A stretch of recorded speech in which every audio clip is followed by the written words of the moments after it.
Finally, after 2 long weeks, Georgia Governor Brian Kemp responded to Senator Colton Moore's request for an emergency session to investigate District Attorney Fani Willis. Here's what he had to say. Take a listen. I did want to take just a few minutes to speak to some history that's trying to repeat itself over the last few days here in Georgia.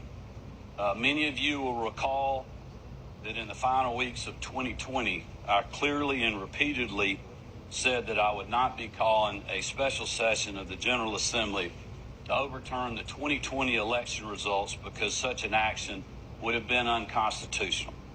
It was that simple. Fast forward today, nearly 3 years later, memories are fading fast.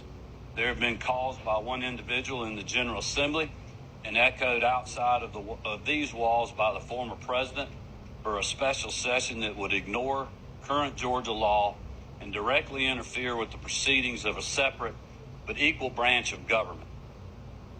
Now, my concerns with the Fulton County District Attorney's handling of this case and the special purpose grand jury have been well documented. We are now seeing what happens when prosecutors move forward with highly charged indictments and trials in the middle of an election. Simply put, it sows distrust and provides easy pickings for those who see the district attorney's action is guided by politics. I find it interesting that he made that comparison at the beginning of the video. I mean, it's nowhere near the same thing. A senator requesting that the actions of a district attorney be investigated. And even after all the stuff he said towards the end that sounded really good, he followed it up with this. Take a listen. Up to this point, I have not seen any evidence that D.A. Willis's actions or lack thereof warrant action by the prosecuting attorney oversight commission.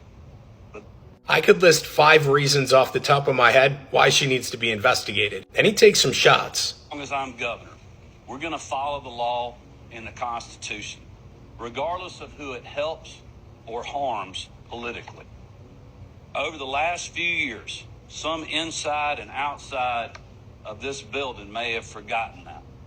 So as of right now, there's no special session being called, but I'm being told that Senator Colton Moore is not giving up just yet. Let me know what you think about the decision Governor Kemp made in the comments. Stay tuned for part 2.